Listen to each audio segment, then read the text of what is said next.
Hello नमस्कार दोस्तों, आप ट्रांस अकेडमी में आपका स्वागत है।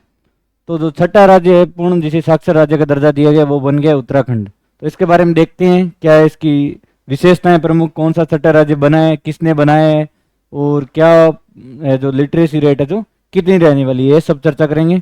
तो उत्तराखंड है जो इसे छठा पूर्ण राज्य का जो दर्जा दे दिया गया है। क्या नाम है इसका? उत्तराखंड। और ये बना है पूर्ण साक्षर राज्य। और कौन से नंबर का? ये हो जाएगा छठे नंबर का साक्षर राज्य बना है,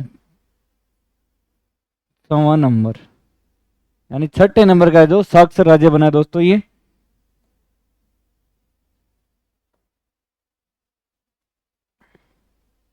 तो देखते हैं इसमें क्या है।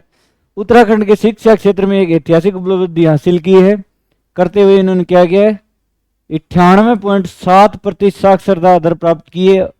और इसके साथ ही वह भारत का छठा पूर्ण साक्षर राज्य जो बन गए। यानी लिटरेसी रेट है वो कितनी है यहाँ की? तो ये है 98.7%। इसी के साथ है जो उत्तराखंड है वो भारत का छठा पूर्ण साक्षर राज्य जो बन गए। यह उपलब्धि केवल आंकड़ा नहीं बल्कि वैश्विक साक्षरता को बढ़ावा देने के लिए वर्षों से चलाए गए शिक्षा अभियानों, प्रभावी सरकारी नीतियां, शिक्षक, समय सेवकों तथा आम नागरिकों के संयुक्त प्रयासों का परिणाम है। यानी किसी एक व्यक्ति ने जो यहाँ पे मेहनत नहीं की है, सरकार ने भी मेहनत की है। इसके अलावा शिक्षा जो प्रमुख विभाग है उन्होंने मेहनत की है। इसके अलावा जो जिन परिवेश में जो गार्जियंस है उन्होंने अपने बच्चों को पढ़ाने के लिए जो मेहनत की है, तो इन सभी के मार्गदर्शन में जो ये कार्य हो पाया है।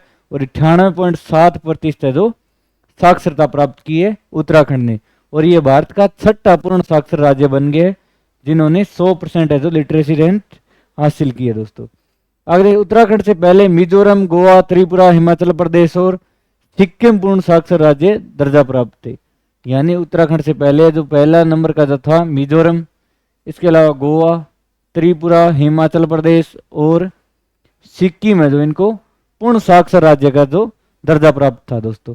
पहला कौन? तो मिजोरम, गोवा, त्रिपुरा, हिमाचल प्रदेश और सिक्किम। सिक्किम आपको पता ही होगा अभी 2026 जून 2026 में जो इसे 5वां पूर्ण साक्षर राज्य का दर्जा मिला है सिक्किम को। यह हिमालय की पहाड़ियों में जो बसा हुआ एक छोटा सा राज्य है सिक्किम, इसे अभी जून 2026 में जो मान्यता मिली थी दोस्तों। अभी जो राज्य कौन कौन से हो गए, तो मिजोरम था, गोवा था, त्रिपुरा, हिमाचल प्रदेश और सिक्किम। और अगला जो कौन सा बन गया, तो ये बन गया उत्तराखंड।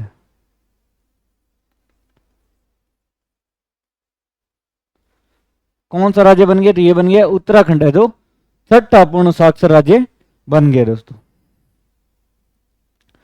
अब उल्लास परियोजना के तहत जो ये राज्य बना है, तो नव भारत साक्षरता कार्यक्रम उल्लास न्यू इंडिया लिटरेसी जो प्रोग्राम है राष्ट्रीय शिक्षा नीति 2020 के अनुरूप संचालित एक केंद्र प्रायोजित योजना है।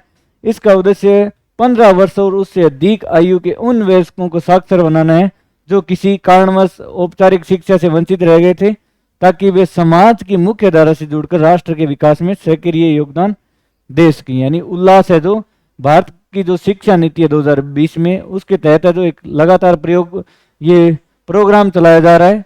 और इसका नाम क्या है? उल्लास नव भारत साक्षर जो कार्यक्रम है ये चलाया जा रहा है। और उसमें लक्ष्य क्या है कि 15 वर्ष से अधिक के जो वयस्क हो चाहे युवा हो जो है शिक्षा से वंचित रह गए, उनको लगातार जोड़ना, उनको लगातार शिक्षा देते रहना और उनको साक्षर बनाना, ये प्रमुख उद्देश्य था किसका? उल्लास का। और उल्लास का जो संपूर्ण नाम क्या था? नव भारत साक्षरता कार्यक्रम। किसके द्वारा है चलाया गया था ये? तो राष्ट्रीय शिक्षा नीति के द्वारा 2020 में ही उसके द्वारा चलाया गया था। क्या कहा गया इसमें कि 15 वर्ष से अधिक जो वयस्क हो चाहे युवा हो उन सभी को जो शिक्षा दी जाए और उन्हें साक्षरता की सूची में शामिल किया जाए, ताकि वो देश के विकास में और देश को विकसित बनाने में जो अपना योगदान ज़्यादा से ज़्यादा दे सके। तो आप इतना याद रखिए दोस्तों, ये उल्लास के तहत है जो छठा राज्य बनाया गया है और ये भारत का पूर्ण साक्षरता वाला छठा राज्य बन गया। इससे पहले मिजोरम हो गया, सिक्किम हो गया, त्रिपुरा हो गया, ये सब है जो अरुणाचल प्रदेश हो गया, ये सब है जो साक्षर राज्य थे। अब राजस्थान है जो कब साक्षर राज्य बनेगा, पूर्ण साक्षर राज्य, ये भी आप कमेंट में जरूर बताइए। और वर्तमान में जो राजस्थान की साक्षरता दर है कितनी, ये भी जरूर बताइए। इसी के साथ धन्यवाद।